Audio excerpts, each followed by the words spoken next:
Coming up on today's Dallas Cowboys fans, we've got a loaded show. It's the team's first practice since the preseason game, and with that, there's a fresh batch of injury updates we need to dive into. Some good, some not so good, and some that could have real implications for the final 53-man roster. We also have a minor, but still noteworthy, roster move to break down, an encouraging update on Tyler Guyton's recovery, and the latest developments in the increasingly competitive running back battle. There's a lot going on, so stick with me. Before we dive in, quick note: during our last watch party, we were on the verge of hitting 219,000 subscribers. We were right there. But then the YouTube subscriber purge hit. If you've been around long enough, you know it happens every now and then. YouTube clears out inactive or duplicate accounts. Still, we're back on track and inching toward that 219K milestone again. So, if you haven't already, hit that sub button. Free Cowboys videos every single day, right here on the channel. Let's kick things off with a rapid-fire round of Cowboys injury updates. First up, some really positive news. Tyler Smith was a full participant in practice today. That's big. He'd been limited before this, especially in team drills, due to some knee tendinitis that had flared up. He didn't play against the Rams, and probably wouldn't have even if healthy, but seeing him back out there in full is a great sign. On the flip side, fellow offensive lineman Sadiq Charles did not practice. He's still dealing with what's being described as a hyperextended knee. No workout replacements have been brought in recently, which suggests the team isn't hitting the panic button, but we'll keep an eye on it. Overall, though, the offensive line appears to be in a healthier spot than it was a week ago, which is promising as we get deeper into preseason. Joe Milton, for those asking, is doing fine. No issues to report there. However, Jaydon Blue did miss today's practice as he nurses a foot/ankle injury. His status for Saturday's game is very much up in the air. With limited practices left this week before the team heads back to Dallas, there's a real chance Blue won't be available, and that could impact the running back competition. Better news on Miles Sanders. While he didn't fully participate in team drills, he was out there in pads for individual work. That's progress. He's getting closer to returning, and that could shake things up in the running back rotation, which we'll dive deeper into a bit later. As for wide receiver, Jalen Brooks, this one could have some sneaky importance. He didn't practice due to a hip bruise. In the preseason game, he caught 2 passes for 26 yards and, more notably, served as the #1 gunner on special teams. That matters a lot, especially when you're talking about guys fighting for that 6th receiver spot.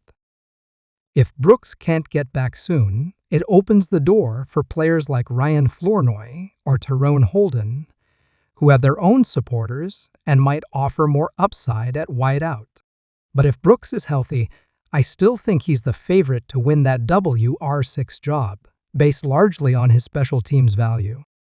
It's a tricky call, and availability is always a key factor when you're on the roster bubble. Let me know in the comments, do you think Jalen Brooks makes the 53-man roster? Type Y for yes or N for no. A few more injury updates to cover. Elijah Clark did not practice today due to an elbow injury he suffered against the Rams. We don't have full details yet, but if it's serious, he could become a candidate for an injury stash. That's something to monitor.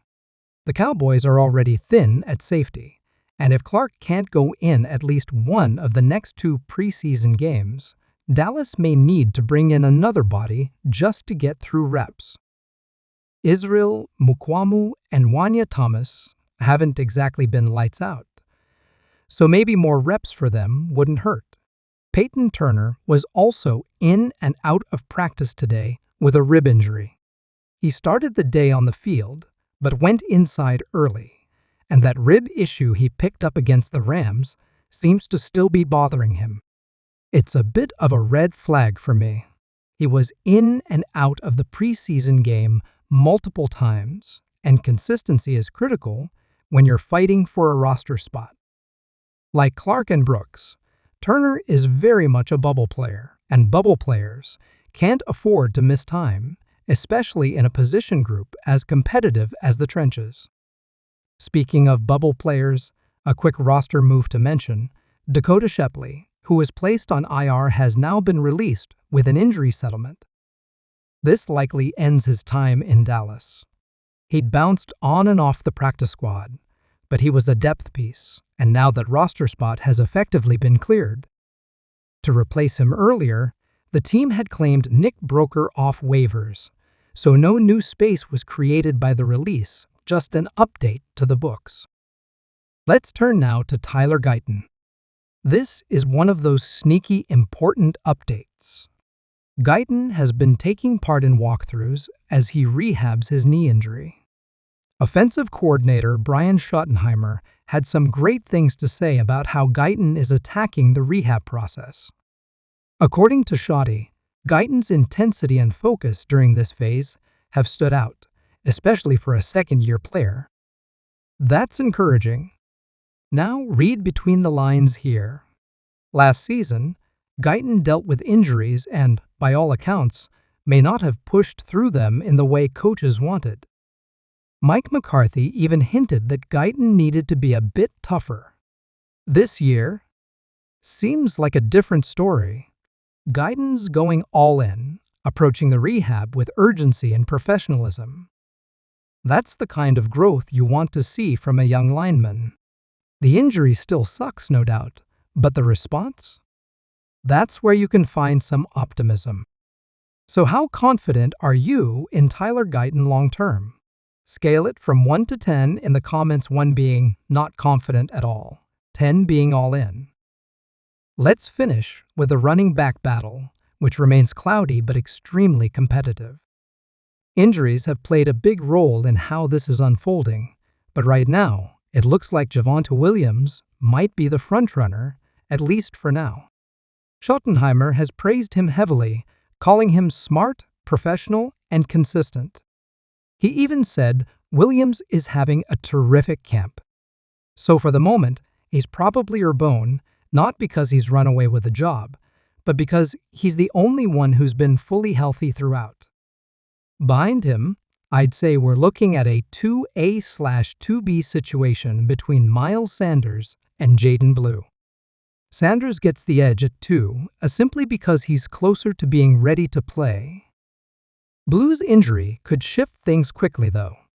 At one point, he was climbing the depth chart, fast taking advantage of injuries to Deuce Vaughn and Sanders. He was practicing with the 2s, then got some run with the 1s. But now, he's banged up, and just like that, the momentum swings. If Sanders re-aggravates anything, he's no roster lock either. This whole group is on thin ice, health-wise. There's also Deuce Vaughn, who was the first back out in the preseason game. That says a lot. Even though he didn't play much, possibly due to a pitch count, the fact that he got the early reps means something. And in practice today, Vaughn got first-team looks, not Phil Maffa. So if you're high on Maffa, that's fine, but the current pecking order still seems to have Vaughn ahead. Then you've got Maffa, who brings a very different skill set and size to the room. If the team decides they want a bigger back on the roster, Maffa could sneak in as RB4. Malik Davis deserves credit, too. He's impressed in limited chances, but the path to the roster for him is steep. A lot has to break in his favor. 2 more names to keep in mind: Hunter Luepke and Kavontae Turpin. Luepke isn't a traditional RB, but he'll get touches. He's more of a fullback/H-back hybrid, and he's making this team. Turpin, he's listed at receiver, but he's getting running back snaps in gadget packages.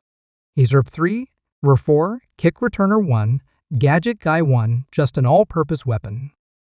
So who's your Week 1 lead back? Type JW for Javonte Williams, JB for Jaydon Blue, MS for Miles Sanders, or O for other. Let me know in the comments below.